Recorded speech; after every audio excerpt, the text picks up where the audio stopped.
안녕하세요. 뉴스 속 날씨 김수현입니다. 얼마 전 울산 인근 해양에서 리히터 규모 5.0의 지진이 발생했습니다. 울산과 부산은 물론 전국 곳곳에서 지진으로 인해 불안감을 느꼈을 것 같은데요. 더구나 이 지역이 원전이 많이 있는 지역이라 그 불안감은 더 컸던 것 같습니다. 과연 원전이 지진으로부터 안전한지 환경운동연합 맹지연 국장과 함께 이야기 나눠보도록 하겠습니다. 국장님 안녕하세요. 안녕하세요. 네. 최근 울산 인근 해양에서 리히터 규모 5의 지진이 발생했는데 이 지역 가장 궁금한 게 원전이 안전했는가 이거거든요. 어떻습니까?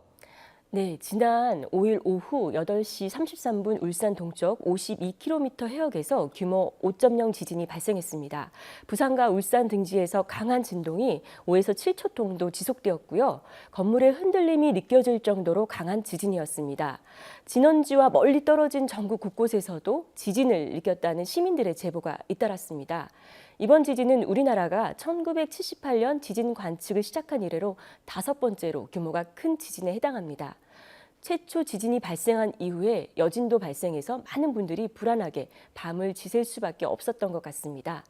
특히 이 지역은 원자력 발전소가 많이 위치해 있었던 지역이어서 안전에 대한 우려가 더 클 수밖에 없었죠. 부산과 울산의 경계에 있는 고리 원자력 발전소 단지에는 현재 7개의 원전이 운영 중에 있습니다. 또한 경주의 월성 원자력 발전소에는 6개의 원전이 운영 중입니다. 이 2개의 원자력 발전소 단지는 불과 이번 지진의 진원지로부터 50에서 60km밖에 되지 않는 가까운 거리에 위치하고 있었습니다. 다행히 이번에는 원자력 발전소 안전에는 큰 문제가 없이 지나갔지만 더 큰 규모의 지진이 발생한다면 안심할 수만은 없는 상황인 것 같습니다. 지진으로 인한 큰 피해가 없었다니까 다행이다 이런 생각이 드는데 하지만 이제 우리나라도 이 지진으로부터 안전하지 않다 이런 이야기들이 나오고 있지 않습니까? 왜 그런지 또 그렇다면 원전의 내진 설계 등 안전 대책은 어느 정도인지 구체적으로 설명 부탁드리겠습니다. 우리도 지진의 안전지대로 보기에는 어려울 것 같습니다. 지진 전문가들은 우리나라는 지진이 자주 발생하는 편은 아니지만 강한 지진이 발생할 수 있다고 말하고 있습니다. 이번에 발생한 규모 5.0 이상의 지진도 발생할 수 있다는 것이죠.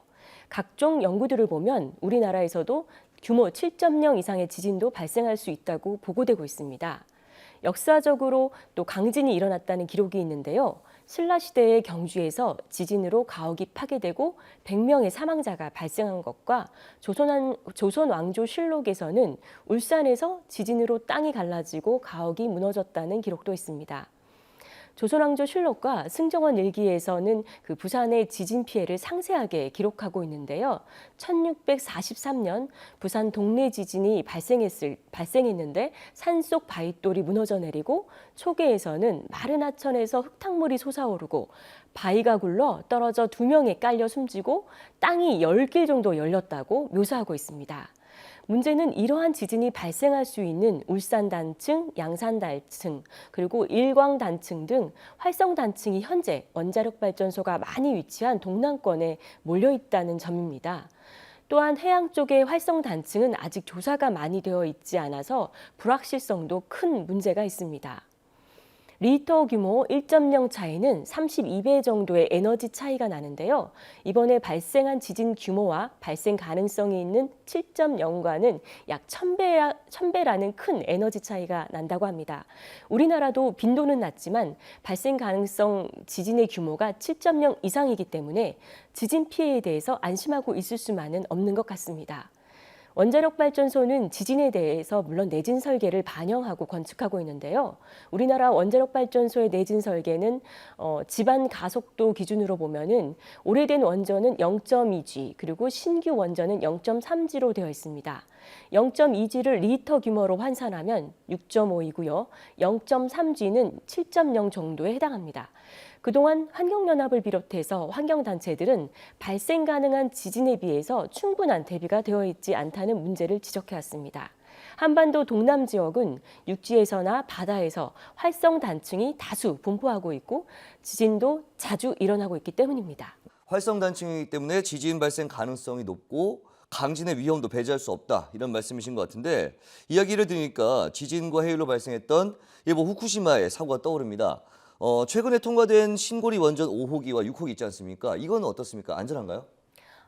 신고리 원전 5호기, 6호기는 고리 원자력 발전소 단지 9번째와 10번째로 들어서는 원전입니다. 네. 원자력 안전위원회가 안전성을 심사했는데요. 심사 과정에서도 지진의 대비 문제나 한 곳에 10개나 되는 원전이 밀집해서 지었을 때 그 다수 호기로 인한 동시 사고 위험에 대한 평가가 안 되었고요.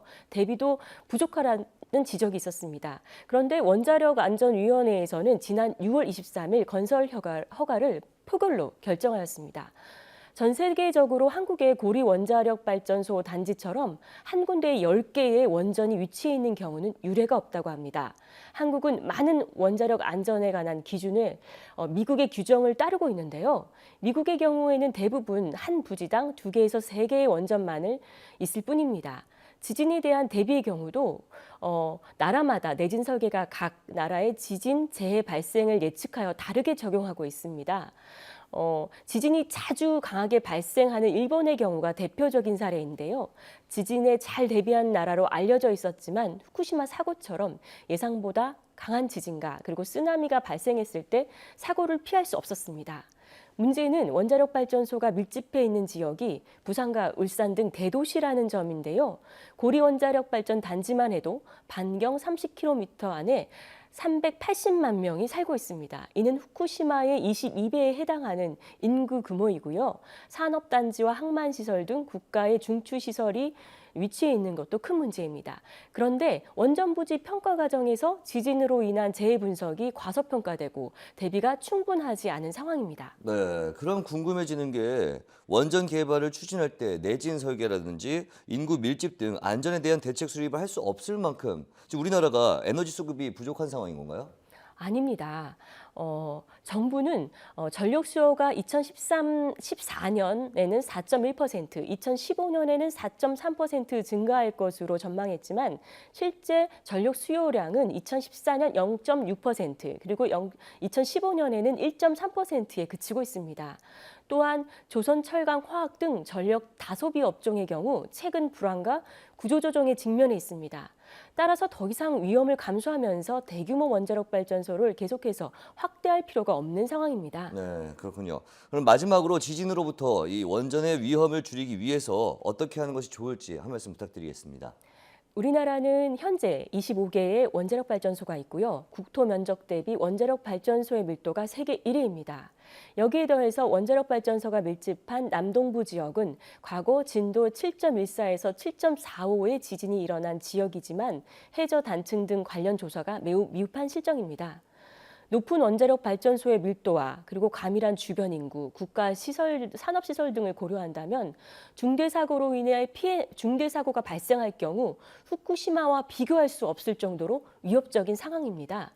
따라서 우리는 지금 이 시점에서 매우 중요한 사회적 합의를 해야 합니다. 진도 7.4 수준의 높은 내진 설계를 원자력 발전소를 유지하기 위한 각종 비용들을 만약에 신재생 에너지에 투자한다면 전기 문제도 해결하면서 훨씬 더 많은 일자리가 만들어질 수 있습니다. 무엇보다 안전사회로 전환할 수 있다는 것이죠.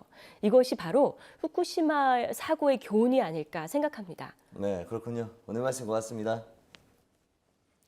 네, 뉴스 속 날씨 오늘 준비한 소식은 여기까지입니다. 시청해주신 여러분 고맙습니다.